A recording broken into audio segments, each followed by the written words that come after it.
Hello everyone. How's everyone doing today? So this is one of the videos I've had to do for a little bit. DAWKO's next FNAF UNSOLVED video, but I thought I'd stream it. I have so many videos to do, it's just easier if I stream one. So I just decided to stream it. And I'll be streaming Fun Confusion pretty much straight after this, which is exciting. As per usual, just gotta make sure everything's working right before we start.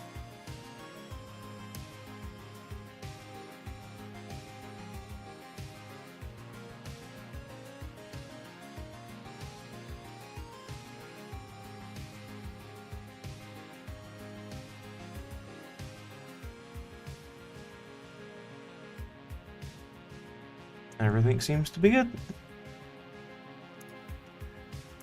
Wow.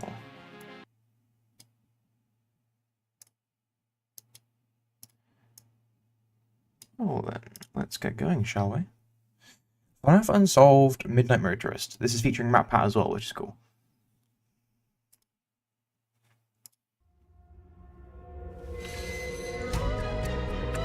I love this intro. DAWKO using his FNAF 64 fan game look.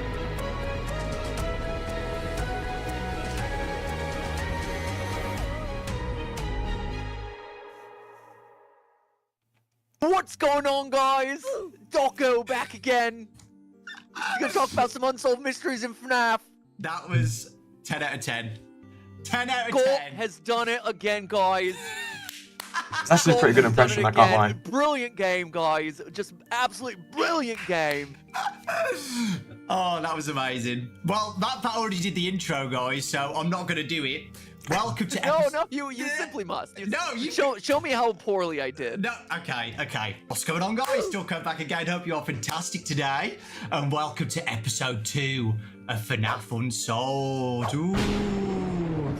As you've already seen, our special guest today is the wonderful MATPAT. Thank you so much for coming on. It's so exciting. I'm excited to be. Anytime I get a chance to hang out with you, DAWKO, is always a win. Oh, we've got a very, very mysterious subject today. Is it Five Nights at Freddy's? It is Five Nights at Freddy's, yeah. But the specific subject in Five Nights at Freddy's is Midnight Motorist. Probably the most mysterious Can I thing. just call out the fact, DAWKO, that you've named this FNAF Unsolved Mysteries, but that's just literally all of FNAF. Yeah. Like, it doesn't narrow down the topic at all. That's why it's fun, because we can just keep making hundreds of episodes. So yeah, it's free content. Free real estate, yeah, it just goes and goes and goes. I understand, I get it. Yes, I'm right there with you. Yeah, so Midnight Motorist, man. Yep. Came out with FNAF 6 back in December 2017. Oh, wow. So long That's ago. a long time ago. I know, right? DAWKO. We've been doing this a long time. 7 years later, it's pretty much still a big mystery. One of the biggest debates in the FNAF community still 7 years later on who the mysterious mustard man is in the minigame. And We managed to get a new look at it in 5 Laps of Freddy's though. you know, it's quite a big minigame, isn't it? You know, it's got so many questions inside it. It's not just like, what's in the box? It's what's Junior's? What's a dirt pile? Who's Mustard Man? What's the house? Where did the kid go? Did he get kidnapped or did he leave intentionally? There's so much. So yeah. Well, and the worst part of it too is I think like people were really excited with the FNAF 10th anniversary stuff where they're like, oh my gosh, 5 laps at Freddy's, this is gonna be awesome. And then all of a sudden it's like, oh no way, there's a screenshot of the level turning into Midnight Motorist level. And so people were even more hyped because it's like, oh, this is the thing that's finally going to give us information about the most mysterious minigame that the franchise has seen yet. And then all of a sudden 5 laps comes out and it's like, oh, no lore here. Cool, guys. Appreciate that one. There's one specific thing that I want to bring up about that later on at the end. I'm already calling out that it's going to be about the mound of dirt. It's in 5 Laps of Freddy's, but if you use a free roam like debug camera to go in under it, it says no secret lore here. It's have you seen the Midnight Motor, the actual car, and it's got like a little Spring Bonnie antenna at the back. That's weird, isn't it? That's very strange. Hold up, is that the thing that you were going to bring up at the very end, but then you just brought it up right now? I did bring it up, but you know, guys, we'll talk about it later. It's like the anti-YouTube strategy. Like all other YouTubers are like, we've got something that's coming up at the very end of the episode, guys. So make sure you stay tuned. DAWKO's like, I got something that's coming up at the very end of the episode, and I'm going to tell you what it is right now. We'll go more in depth to it then later on. Yeah. Okay. Okay. Awesome. These are upcoming attractions. Yeah. But yeah, a quick recap on how to get it. So we've just said it's in FNAF 6. It's in the pizza simulator part. You get the Midnight Motorist arcade machine, and it starts off with the banging music at the start. You're in a pink car. 240 bits and per you're mile. Speeding through a bunch of other purple cars, but there's like a little glitch at the side of the road, right? Later on in the game, and if you go in there, you get this huge mini game. You drive around the town in the pouring rain at night, which is a very big detail. As Matt, you know, in your theory videos, we already know. We think it's the same night as Charlie's murder, which we will talk about in a minute. I keep spoiling things, guys. I'm sorry. This is what I'm like. You know, you drive down, you visit Juniors, and the green guy. Green guy. I like how we just say green guy, purple guy, mustard guy. I like that everyone's a guy. There's purple guy and green guy, but then it's mustard man. Like very, very important distinction there. Very lore important. Don't confuse your mustard man with your mustard guy or your yellow guy or your Cheeto man. Exactly. Very different. All important individual characters. Yeah. So we take a visit to Juniors. Again, that's another big subject that we'll talk about in a minute. I'm just doing a quick recap. You can say hello to the dirt pile. You go to the house. Say hello to the dirt pile. Hey, dirt pile. How you doing, man? One of the few things in this franchise that hasn't been anthropomorphized or turned into a character in FNAF world. Little dirt pile with googly eyes. Yeah, exactly. Then we leave the car and we see that we are this mysterious mustard man. We go into the house. There's somebody just chilling, watching TV, and says, you know, like, come on, just don't go too harsh on him or whatever. He's had a rough night or something. We knock on the door, no answer. We knock again, no answer. And then the mustard guy gets a bit aggressive. And then we take a tour outside and we can see he's left to that place again. He'll be sorry when he gets back. So again, we'll talk about that in a minute. But just a quick little recap before we get started. So yeah, the first question I want to talk about, Matt, is Mustard Man. What do you think? Who is Mustard Man? All right. Yeah, let's go into Mustard Man. So first off, before we get to Mustard Man, I do want to call out the fact that I appreciate you mentioning the music, because the music to Midnight Motorist is so good. Like, Five Nights at Freddy's is not a franchise with a whole lot of like music that plays, but the music that does play throughout this franchise is so good. And I'm actually pretty sure I can check right now on my phone, right?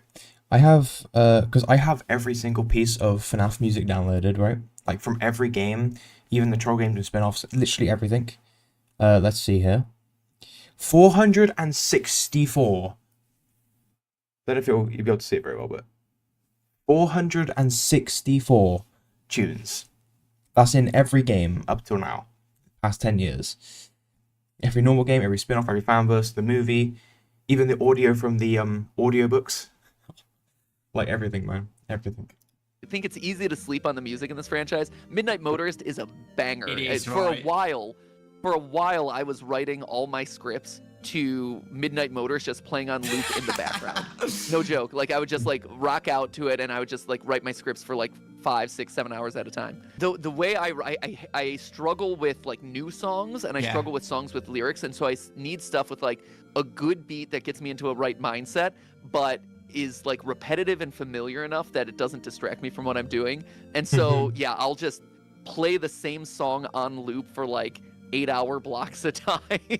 And so Midnight Motorist is burned into my memory at this point, and I think there was a good chunk of like 20 episodes that were written with that one as like the backing track. for a while. It's so good, and the newer music as well with Security Breach and stuff, and Ruin, like such bangers, man. FNAF World 2, FNAF World has got some good bangers as well. Oh, yeah. It really does. You are right though. Some of the songs are Star so Dazzler's one of my underrated. Right. Yeah. So Cheeto Man. Yeah, Cheeto Man, the mustard guy. Yeah. Who do you think he is? Like, I mean, I think at this point we can all be relatively assured that it's William Afton, right? I think That's what I think. that feels like the community in a world where we disagree about so many things in the FNAF community. I think we as a unit have collectively decided like, hey, this was confusing when it first came out, and rightfully so, but time has kind of gone on to show that this is very definitively William Afton. You know, the reason he's yellow, great question. You know, maybe this Could have been is just to throw us before off. he became the purple guy, or, you know, purple and yellow are the two colors that tend to contrast themselves in a lot of cases in this franchise. Maybe it was just a creative decision because a lot of the action in this minigame is happening at night, and it's a dark color palette, and so Scott chose something yellow that still associates it with the purple guy, but is differentiated so that way it's not like a dark purple blob on like a dark blue-gray background for this night, you know? But I think based on everything around, you know, the fact that he's driving the purple car, the fact that he's this angry, aggressive person, the fact that it connects with the Charlie death minigame in the security puppet minigames. All of that seems to indicate like, hey, this is William Afton. Sure, the color palette doesn't match, but, you know, all the other clues are pointing in this direction. And as we've seen since, the way that this story tells its clues and the way that it kind of communicates its lore has really evolved over time. And in retrospect, you're like, oh, I guess that makes sense. But in the moment when this is like, this is the first time that we're seeing William Afton in yellow, that's a weird call out. But, you know, you figure it out with time. yeah, I just thought of something as well. You know, why did Scott make him mustardy or golden? I thought it could be before he's got corrupted. Like, because, you know, we've always seen, like, the shadow animatronics, like Shadow Freddy, like it's gold but then purple, so it could be like the opposites, and it could be like the origins of William Afton, because we know it should be like the start of his first murder. Well, and I think that's the question, right? And as with a lot of things in this franchise, there's a couple of key questions that people are still on the fence about, and that once you decide your answer to it, all the rest of the dominoes fall.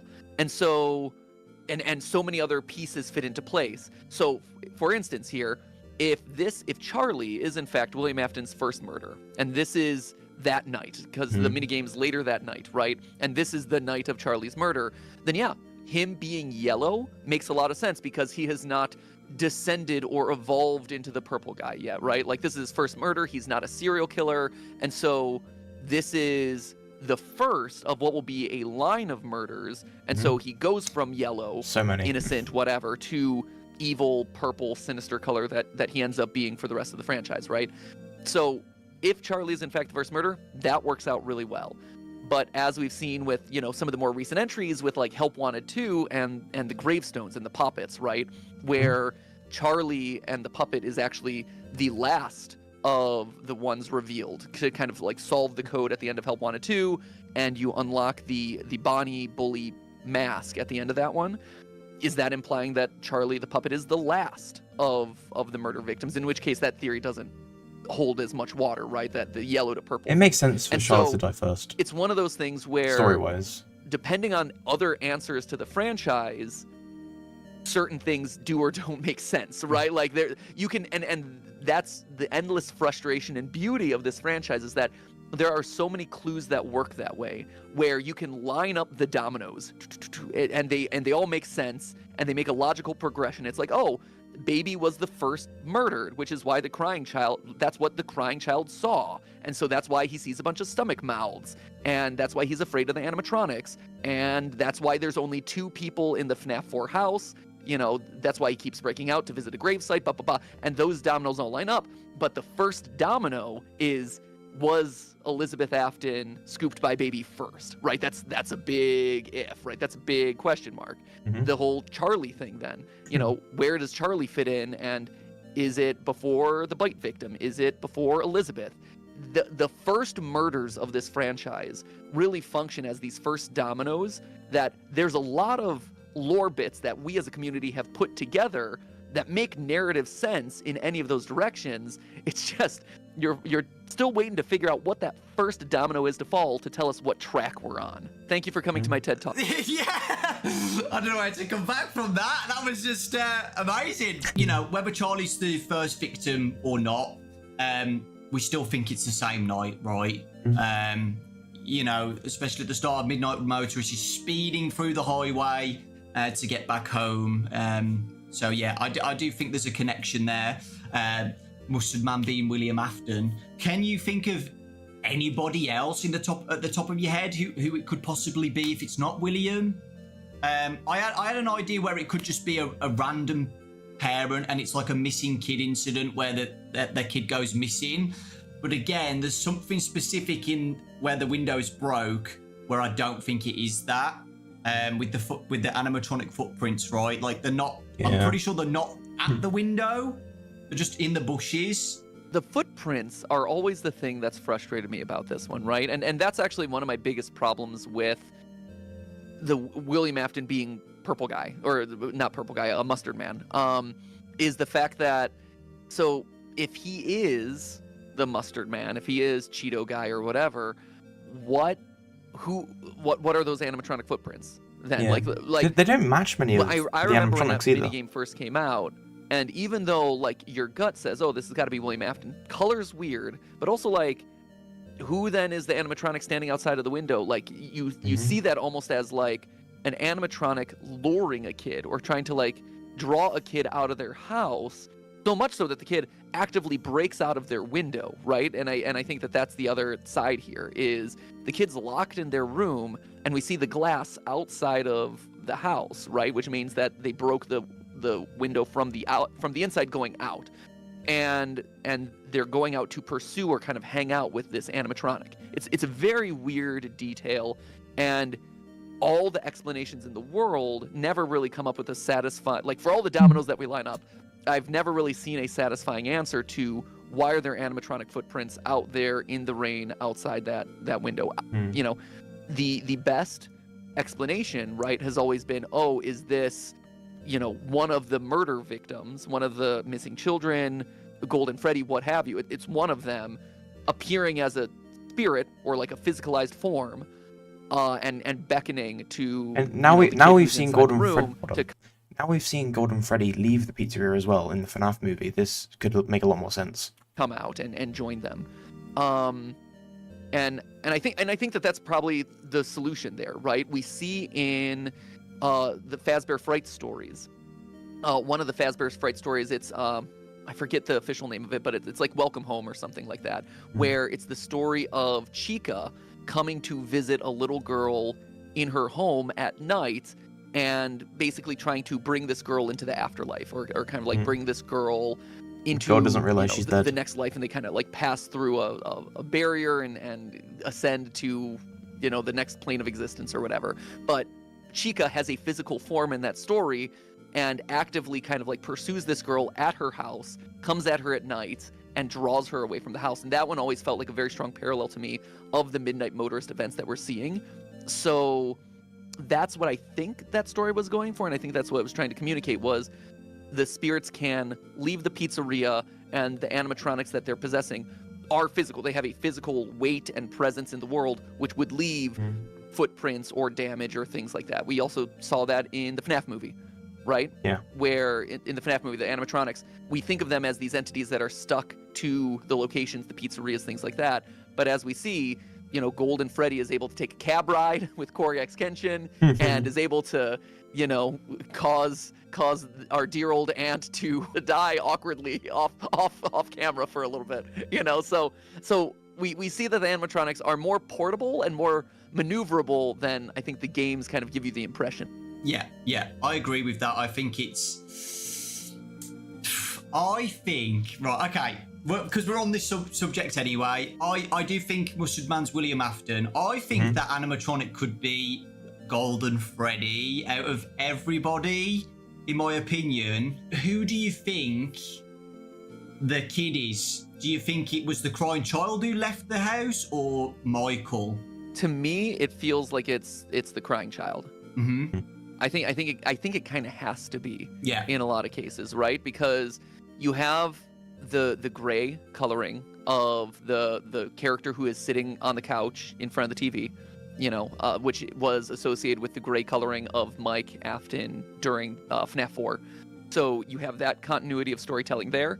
You also have just the idea of like Mike is the character who we have seen repeatedly in the series, specifically in Sister Location, going home, sitting on the couch, watching TV, right? Yeah. So thinking about the games as they're released, FNAF 4 sets up Mike as the gray kid or the person who speaks in gray. FNAF 5 sets up Mike as the guy who watches TV and is still is watching TV. And then FNAF 6 then it's gray, it's in front of the TV, it's Mike, right? Which then by process of elimination means that who's breaking out of it? It has to be the crying child. It also gets into some of the weird stuff around like didophobia in the books, which is the story about how FNAF 4 might have been a hallucination test done by nightmare gas, right? Which is an extreme interpretation of stuff. But again, the idea there is a person is trapped in a building and is working to break out of this, right? Like it's got that subtext of someone is trapped, experiencing nightmares and has to break out. And so for me, it kind of has to be crying child by process of elimination. The question though then becomes, I think it's crying child as well. If this is the night of Charlie's death, right? Again, the question, is Charlie the first to die? Because someone's in that Golden Freddy suit. Yeah. If it is a spirit entity and it is able to go out to this kid's house outside of his window and be like, hey, follow me, come with me, whatever, something has to be in there, right? Golden Freddy's not doing it on his own. Someone presumably would have had to have died before the events of later that night, before Charlie's death. In Ultimate Custom Night, it's always the one you should not have killed, right? And it's Golden Freddy at the end of Ultimate Custom Night. So do you think Scott's trying to shift things where... It's a great question. I mean, it could be. Absolutely. I mean... It's just so weird to me. It is. It's very weird. And it's a weird thing to wrap your mind around, too, because, again, if you're going off of Help Wanted 2 and that order of gravestones, Chica's the first. She's seen everything, and that's the first gravestone that you use in that game. And then it's the core 4 animatronics, then it's Golden Freddy, and then it's the puppet, right? So by that order of events, Golden Freddy happens before the puppet, which would line up with a Golden Freddy spirit appearing, able to appear, the night that Charlie is dead, right? So Golden Freddy would already be dead and possessed and whatever, and there's Charlie's dead body behind, the pizzeria later that night, whatever. Is it being adjusted? It's a tough call, right? I think one thing that we know for sure is that it seems like all the media has told us that Chica's the first. Like, the first of the 5, right? You have your groups of murders, right? And in your group of murders, you have the missing kids incident, which is 5 kids, right? And we know that that's the core 4 plus Golden Freddy, specifically Cassidy, right? And within that grouping of 5, all the clues have always told us it's always Chica first. Yeah. Which, by its nature then implies that Golden Freddy's last.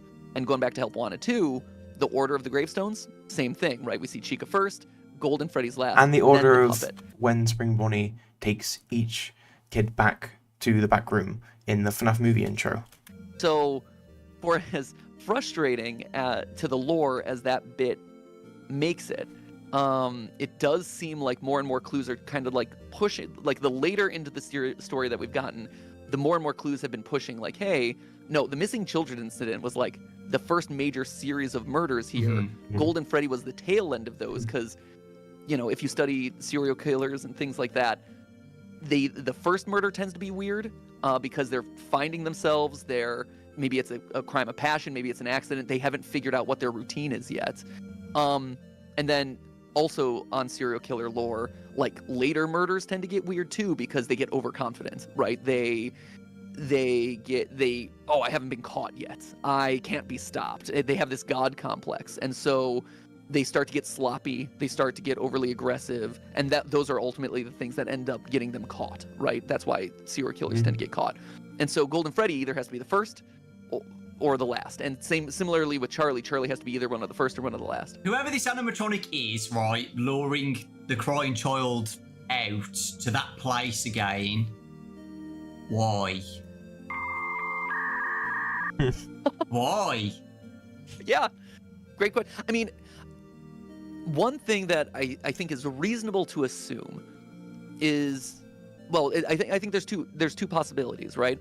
One is that it's a small town, and it's a group of friends, right? And so, as we've seen in the FNAF 4 minigames, everyone talks. The lore of Freddy's just persists in this town, right? Like, oh, I hear at night they come to life, or oh, the plush trap bites you. Like, it is a small town where all the kids know each other, and so if all of a sudden, like, you know, a bunch of kids go missing, presumably the crying child is familiar with them, has seen these kids around the pizzeria, might have, you know, played with them in the past. Into the Pit shows that there's like a very tight-knit community of people who are meeting at the pizzeria on a regular basis. And if you're the son of one of the owners, you are there on a regular basis. So you might have known these kids, right? So there's option one of like, hey, it's me, Golden Freddy, haha, it's me, come hang out, whatever. There's just that element. And the boy misses his friend, and so he wants to go out. Option two, though, and I think this is actually maybe the more likely solution, is it possible that Golden Freddy is acting aggressively? If it is Golden Freddy out there, right? Is it acting aggressively or vengefully, right? We see in the movie that Golden Freddy is truly the vengeful spirit, right? He's the leader of the crew, and he is doing things that seem innocent, but actually has malicious intent, right? He is trying to strike back against his killer in ways that will hurt him in some way. And he seems pretty, you know, pretty malicious. Like he doesn't care that he's attacking a kid, right? In the movie, we see Abby being a target of Golden Freddy. In a lot of cases, it's Golden Freddy being like, yeah, just put her in the animatronics so she can join us. Like, get her spring locked by baby so she can join us, right? It's not like, oh, hey, we're all fun kids here. It's like, oh, there's actual like evil intent for this spirit to like kill another kid and bring them over to the fold, right?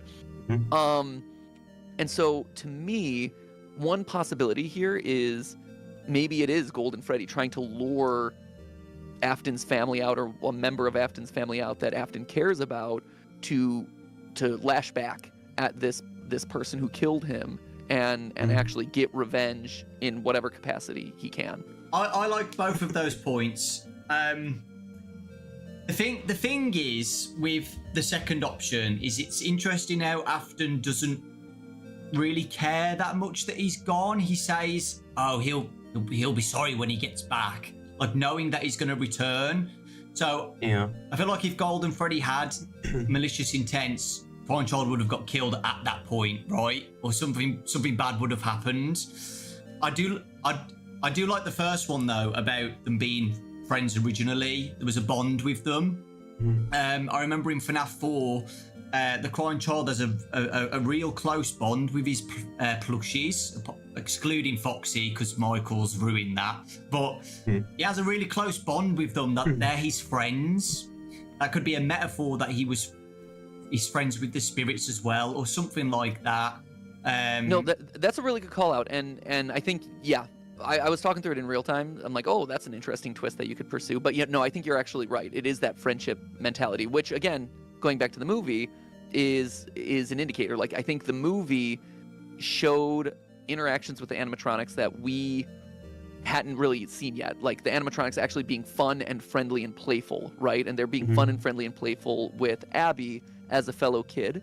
And so, yeah, to your point, that could very well be it, right? Is hey, we just want to hang out with our friend. We want to hang out as kids again.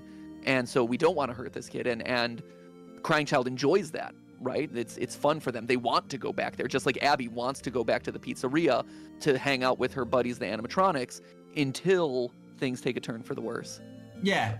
And there's someone specific, like, we are still your... Well, we don't know who it is, but it says, we are still your friends. Do you believe that? So I feel like there definitely was a history. So do you think that the crying child just went to the location and just played with them like how Abby did, building forts and stuff? Like, it's just weird. Like, at this point, it seems like the crying child is not scared of going to the location, right? He seems comfortable breaking out of the house and going to visit the pizzeria. Then in FNAF 4, he's always crying all the time and he's terrified of the location now and he doesn't like going there. So in between those two events, something has happened. I know you've said that he might have witnessed Elizabeth's death, but, you know, he could have gone to that location and he could have seen something there. Maybe he saw the bodies in the suits or something, or his dad doing something maliciously. Like, it could be anything, right? Yeah, so again, the dominoes line up in one of three different routes, right? Route number one is exactly what I said, which is, did he see his... Because I think there's also been this growing understanding that Sister Location, Fredbear's Family Diner, and Freddy Fazbear's Pizza were much closer and, if not overlapping each other in existence than we ever thought, right? Again, when we were presented the games in a sequential order, it felt like, oh, one pizzeria opens, another one closes. One opens and another one closes. You know, there's references to a sister location, something being shut down, the closure of Freddy Fazbear's, whatever. But the overlap of the restaurants opens up a lot more complexity to the timeline and a lot more possibility to the timeline. So yeah. I think now more than ever, the possibility of Elizabeth being, you know, scooped early or being grabbed by baby early, that's option number one. And the kid saw that and he's like, oh no, that was really scary, and I'm scared of that, and I'm scared away. Option two is exactly to your point. He sees, like we've been kind of talking about here, the fact that there is a golden Freddy or some animatronic outside of that window who is not his dad in a suit implies that there are spirits already possessed. Murders have already happened by the time that this night has occurred. And so there is the very real possibility that he saw a murder happen, you know, or that he sees a murder happen, which is the thing that gets him scared. And that's why he's terrified when we see him again in FNAF 4. And then option three was what we see in the books, right? Which is William Afton being upset that his kid has an affinity with these animatronics and is bonding with them, playing with them, lingering around them too closely, and William knows what he's done with them, that he does something and arranges some sort of weird experiment, hallucination, you know, designs spooky animatronics or whatever to scare his son away from his love of them, right? He's like, hey, you cannot love these things, and you're going to be sorry that you love these things so much, so I'm going to design something for you that scares you. And I normally I wouldn't put too much emphasis on that because that seems crazy and ridiculous. But welcome to FNAF, one. And two, it's a theme that we see repeated a lot through the short stories in Tales from the Pizzaplex and Fazbear Frights. We repeatedly have these stories, I think there's 3 or 4 of them, where there is a blank animatronic or a blank room, and gas or sound discs or something is affecting your perception of the world around you, and something that is blank and flat and neutral suddenly becomes terrifying and scary and nightmarish. Didophobia is the one that is the most one-for-one with what we see in FNAF 4, where it is literally, I'm in the FNAF 4 house, here are the nightmare animatronics, and I turned off the gas and now I see everything in reality. But even before that story came out, there was 2 or 3 other stories that kind of had that repeated theme over and over again with kind of like lightly FNAF 4 coded. So normally I'd be like, oh yeah, one of those 2 more reasonable, realistic explanations here would make sense, option 1 or option 2. But it seems like the lore that the books are really telling you, or kind of like the clues that they're unlocking or kind of leaving a trail for, seem to be pushing towards that other option where it's like, hey, no, William designed these things to scare his kid away from those animatronics because he didn't like them hanging out. Yeah, with the psychic friend Fredbear as well, like William always watching what the crying child's doing.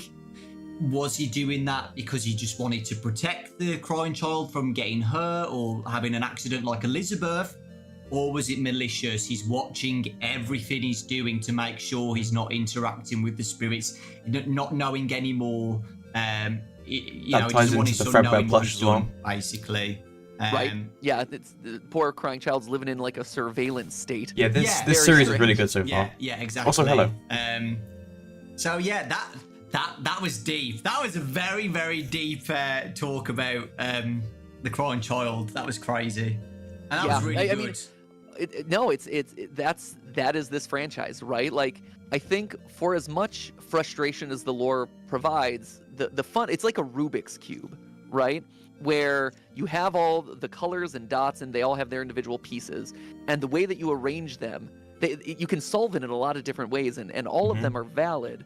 But then there's always like that one bit of the Rubik's Cube that doesn't quite fit, or like that one square that you didn't quite get right, and you're like, oh, well, I gotta mess everything up to make that one fit, and then that cube fits, and then everything else is off, right? There's always that one dangling piece that's like, yeah, that keeps you going. That one extra puzzle piece that just doesn't fit in, and you don't get a satisfying image over here, but you still have a lingering thread over here. And so, yeah, you're like, well, let me start again from the beginning.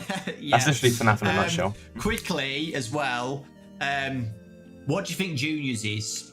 Do you think Junior's is a bar, a pizzeria location, or what do you think? Try as I might to make it into a pizzeria location, which was, I think, one of my early timeline episodes where I tried to bend over backwards and make that building lore importance and be like, oh yeah, this is clearly the FNAF 2 location. It's not. I don't think there's really any evidence to suggest that it is. It really does feel like a bar. It really does feel like William had a bad day at work, and or a bad day, with his son getting bit or whatever, and drowns his sorrows, goes back to the pizzeria, takes out his aggression on Charlie. I think a and good then episode we for this see series kind would of be about the Golden results Freddy. of the day, right? We've had a lot of Golden Freddy theories so lately, to so me, why not this as well? Junior's the best scenario here, and the one that makes the most sense, is that it's a bar. Try as I might, it doesn't seem to be anything more than that, and I'm okay with that, right? It feels weird. It feels weird that such a prominent, very specifically named building is just like, oh, random bar, insert random bar. But as far as I can tell, that's what it's meant to be. Yeah. I think so too. Like previously, he's been there drunk and he's caused an issue and he's been banned from the bar, right? And that's why the green guy says, come on, you're not supposed to be here. So, yeah, that's what I think as Don't well. make it more difficult than it has to be. Dirt pile. What do you think the dirt pile is in the middle of the woods? Why? Right? It is in the middle of the woods, right? Which implies that it is meant to be hidden, right? This is not a dirt pile that is a gravestone. This is something that's, I did something wrong and I need to hide the evidence for it, or I need to kind of bury it away from plain sight. And so one of the things that I've suspected is, to what we were talking about before, is that Cassidy's grave. Is that whatever spirit is possessing Golden Freddy in this moment, is that what it is? That would explain the more ghostly appearance of Golden Freddy, because all the other kids die in their suits, right? All of the other ones are kind of stuffed in there, so they have control of the animatronics. There's more of that one-to-one. But Golden Freddy appears. He doesn't move, and we've attributed that to spring locks in the past. We've attributed that to a lot of different things. But what it seems to indicate is like, hey, did the kid actually die in the suit, or is he just kind of taking the form of the Golden Freddy animatronic? And the body was buried elsewhere, like it wasn't hidden because this is a suit that humans are going to wear. Golden Freddy, people are going to put it on or whatever. So you can't keep a dead kid in there, because at some point someone will find it and try to put it on and be like, oh my gosh, I found a dead kid. So to me, it feels like that's meant to be Golden Freddy's grave, or Cassidy's grave, I guess at this point, which then also reinforces the idea of why they're so angry, why they're so vengeful. Yeah, no, I think that's great, and I think not many people talk about that Golden Freddy can just appear and fade away like literally a ghost, instead of walking around like an animatronic. That is really important, and I agree. Maybe William Afton did shove Cassidy into the suit and then changed his mind or something, or he could have completely buried the suit with Cassidy still inside, or something like that. But yeah, I like that. Well, no, I hadn't really considered that, burying Cassidy with the suit. That's cool. That's really cool, because that explains, or evidence to support that one, would be the second novel, right? Which I think everyone always thought was strange. In the second novel, Twisted Ones, you get the twisted animatronics, which are the rough novel parallel for the nightmares, basically. They're the closest proximity, but they're also like the most furthest away from it. Like, all the other books are like, oh, there's very clear one-to-one parallels with what we see in the games. Then you have book 2, The Twisted Ones, and you're like, if you squint at it, I kind of get it, but it's not as one-for-one as the other things. And the thing about the Twisted Ones is that they are buried, and that they pop out of the ground to attack, right? Like to vor whoever their victim is, right? We get these repeated scenes of like Freddy coming out of the grave and attacking. And so, to your point, maybe that's what that is, right? Is that idea of Cassidy being buried in the suit, and they are like similar to a zombie, like rising up out of the ground to go to the crying child's house and be like, hey, come hang out with me. So like I think that's actually a really cool thing that I'd never thought of before. So I think that's an awesome observation. Cool. Yeah. I'm just trying to think in any of the actual games, excluding Into the Pit and stuff, like the actual core FNAF games. I don't feel like we ever actually see Golden Freddy as it's, there as I'm trying to word this right, not as a spirit, like the solid costume, but I don't think we ever see that ever. No, right? that's actually a really good call out. In FNAF 1, he appears and disappears ghostly style. FNAF 2, same thing. FNAF 3, FNAF 3, no. Just in the mini games, we see him on stage 01, but that's him in Golden Bonnie on stage, so that's just him in performance mode. And FNAF 4 is Fredbear. So yeah, you're absolutely right. We don't ever see a physical, that's a good one there, DAWKO. We never see a physical version of Golden Freddy, to my knowledge. Again, this is talking through in real time, 10 years of history, but like a physical version of Golden Freddy in the environment. It's always the spirit version of Golden Freddy. Yeah, you never see the physical animatronic. Never physical. And we see Golden Bonnie as Springtrap. So we see it all the time. Yeah, exactly. So yeah, where is that suit? Where is it? It's buried in the ground with cat. That's pretty good, man. I like it. That's good. DAWKO, you solved FNAF. Oh you solved God. Golden Freddy. Oh my God. You're the latest in the line of like 6 videos that I've watched this week about people who have solved Golden Freddy. Again, there's so many people who are solving Golden Freddy right now. It's crazy. Yeah. Oh my God. Well, you never know. Maybe in the FNAF movie or something, we'll see that happen, like buried underground. I don't know. Maybe we'll actually see the physical form of him, or in a future game. I know when he was teasing the movie, right? Scott was pretty clear that one of the ideas that he was tossing around for one of the scripts was the story of Cassidy. And I believe the explanation he gave in the subreddit post was that it was good for the lore heads, like good for the hardcore fan base, but it was just it was great for them, but too much for everyone else, too confusing for everyone else, which is why he scrapped it. But we know that there's a script out there somewhere, or at least the idea of a script out there somewhere floating around telling the story of Cassidy, so that might be it. I did spoil it at the start, 5 laps at Freddy's, right? When that trailer dropped, everybody went crazy. We saw Midnight Motorist. I was like, what the heck? What's going on here? Yeah. So, do you think there's going to be anything lore related to that at any point in 5 laps at Freddy's? Do you think something's going to be hinted at with Midnight Motorist? If there's a possibility of that happening, or I think you have to. I think if they are legitimately pursuing 5 laps at Freddy's, and if that is going to be a full official release in the series, it is so primed for giving some clarity on the whole Midnight Motorist mystery. You have to. And I think they recognize that, as evidenced by the fact that there are Easter eggs and there's the like joke about no lore here and this and that. Like, I think they know that the expectation of the community is like, hey, but really, here's the game about cars, and here's the mini game about cars. Tell us something here, guys.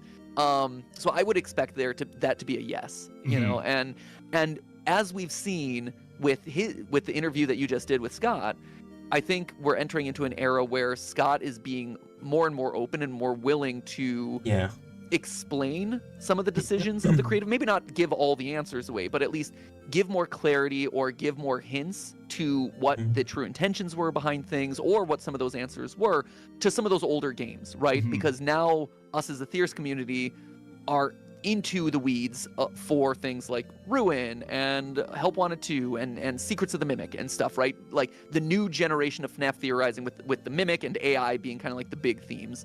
And so, Robot Kids. I gotta shove it in anywhere I can. And so I think that early era, that kind of like initial phase of FNAFs 1 through 6, he's able to kind of like be more explicit and open about, and the books have started to do that, and I think games like Midnight Motorist also allow opportunities to kind of explain away some of those things and give some semblance of closure around some of these mysteries that have had us talking for the better part of 7 years at this point. Yeah, and one specific thing as well, I did spoil as well earlier, is the car, the Midnight Motor car. Something very specific on that car is the Spring Bonnie antenna at the back. Why? Well, because it's William Afton's car, man. There you go. Thank you, guys. It's solved. We did it. Yeah, we solved it. We solved Midnight Motorist, guys. We did it after all these years. Yeah, guys. Scott approves everything with stuff like this. Unless it's updated later on where it's removed. There's a Spring Bonnie antenna on the car, the Midnight Motorist car. Yeah. Like I said, that move feels, and to be fair, I don't think we needed that, right? I think that when you asked at the beginning, like, who's Orange Guy, I think I'm like, oh, we all collectively have decided that that's William Afton, and I think that is just yet another piece of evidence to be like, yep, you guys were right, Yeah. So that one didn't seem like as much of a reveal as it was like I see you and you guys are right, and here's just the little extra added bit of evidence to kind of like confirm that you guys are right. Yeah, like hitting the nail on the coffin, like, yeah, you guys are right. Right. Yeah. We can put that one to bed. Cheeto Guy is Purple Guy is William Afton. Yeah, unless it's actually Michael Afton and he's already been scooped. No, not opening that can of worms. Nope. No, we're done. You gotta go. We're done. So, the final question, Matt. Do you think this has been solved? Do you think that you're satisfied with it? Or do you think, I feel like we've got Mustard Man done, but I still feel like, I feel like we've said Juniors is a bar. You confident with that? Yep, absolutely. I still think the dirt pile's a little bit iffy. I do like the Golden Freddy idea though. And the broken I think window Golden Freddy and also has 3 toes. I believe Golden Freddy has 3 toes as well, which lines up with the amount of toes that I believe the footprint has. The shape of it doesn't match, but I believe it's 3 toes to 3 toes. It's been a long time since I've brushed up on my toe counting. I'm retired now, so I've purged a lot of that information from my brain. Yeah. But here's the thing. I feel really good about a lot of those answers. I think it makes sense that it's Golden Freddy. I think it makes sense that it's William Afton. I think it's Mike and Crying Child. I think the aftermath, I think it's the things on either side of it, right? What happened before? Was Charlie the first victim? Was Charlie the last victim? When, and then conversely, like the Golden Freddy bite and like what you called out about, like, why is Crying Child cry? If he likes the animatronics, why is he crying in FNAF 4? Those are the mysteries now that exist. But as far as Midnight Motorist itself, feels like we have a pretty solid set of explanations. Yeah, I agree. And the aftermath with 5 laps at Freddy's, with the Spring Bonnie on the car. Yeah, but we'll see if there's anything else that's going to be revealed for that. I really hope we do get something. I said in my video, it would be so cool because it is a single player game, right? There's not going to be multiplayer in this. If we actually do get to glitch out of that road again, and actually go and do that mini game again. You know, explore the map and stuff, and see From a the different dirt. perspective. Yeah, it'd be great. and see the dirt pile, and go to the house, and more nails on the coffin, like more explanation about what those footprints were and what the dirt pile is. Maybe we see like a golden ear sticking out of the dirt pile or something. You know what I mean? Just to get some more confirmation. I feel like it'd be a huge missed opportunity if they didn't do that. Yeah, exactly. I really hope it's a game where it's like FNAF World, where there's glitches and stuff and something's not right with the game. I do really hope we get something like that rather than just a cart game. Yeah, do you think we solved it, or do you still think it's unsolved? I've got to ask it at the end. We solved it, DAWKO. We solved Midnight Motorist. Okay, there we go then, guys. Blame MATPAT. It's solved. Blame Matt. Get out of here. Blame. I'm retired. You're not. Yeah. Sure, go ahead. Blame me. Whatever. No, I'm retired. What are you gonna do to me? I'm gone. We'll just say it's unsolved, but like I feel like we did really good there. Solved Midnight Motorist. Parentheses mostly. Yeah, mostly solved. Let's say that. So we don't get nobody gets the pitchforks out and be like, well, actually, the dirt pile is it, you know. But yeah, Matt, thank you so much. I really do appreciate it. Like, you know, being in this video means so much to me, and it's always a pleasure just talking about FNAF with you. It's always so nice. Anytime, DAWKO. It's always a pleasure. And hey, as I'm an old-time retiree, I got all the time in the world. So thanks for getting me out of my retirement home, getting me off the old the rocker on the porch, to talk about the good old days of FNAF. Back in my day, Golden Freddy was only possessed by one spirit. Now it's possessed by two. Oh no, we're not going into that. The two-spirit theory. No. Next time. Next time. Thanks, DAWKO. Thank you so much, Matt. See you later, guys. Thanks for watching. Bye-bye. That was really good. That was really, really good. I wonder if the Golden Freddy, he would do a video on Golden Freddy for this theory stuff. I wonder. But yeah, that was really good. I really enjoyed it. The first one was about the box, the mouthful box with John FNAF, which was also really good. Yeah, I quite like these theories, and with DAWKO's new kind of theory, this is quite out of the blue, with Golden Freddy being buried with Cassidy still in Golden Freddy, and that's the dirt mound, is very interesting. I really like that, and I really hope with 5 Laps at Freddy's, when that comes out next year, we get more we do get more answers on it, because it's one of the most mysterious things, and it's just we just need more answers. And what MATPAT said about like Scott being more kind of open about the old games and not being as secretive and stuff, that is very true, and I think it's good because we're kind of in a new era of FNAF now, which also the era since Help Wanted, by the way, has actually been longer now than the era for the first 7 games, which is crazy. But yeah, hopefully we get more answers on it. But yeah, this was really good. But yeah, I thought I'd stream it because I already got so many videos to edit. Just don't have to edit this one. This one I streamed it, so it's fine. In about, I don't know, in the next like half an hour or so, I'll be streaming Funko Fusion, so wait for that. I'll be streaming it very soon. Which we're excited. FNAF's first official collab, let's go. And yeah.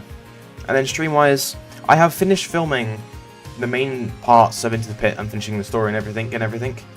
So after all of that's out, probably middle of next week, I'll start streaming Into the Pit to 100% the game, get all the achievements, find all the secrets, get all the other endings I didn't get, and do all that stuff. And then on Friday, with the Day of the Devs thing, with Secret of the Mimic Beyond on it, I don't know what's going on because I don't know if that's being live streamed to YouTube whilst it's happening. And it's a thing that's like, it's spanned over a few days, so will the Secret of the Mimic be like, is everything in one day and it's just on multiple times, or is it certain things each day? I don't know. We'll have to figure out, but I really hope they stream it because we're not going to see it again. But hopefully we should be fine. Yeah, I'll let you guys know what happens with that when we get closer to next week when it happens. But yeah, hope you guys enjoyed the stream, and I'll see you all in about 20 minutes-ish to play Funko Fusion. So, hope you guys enjoyed. See you guys in a bit.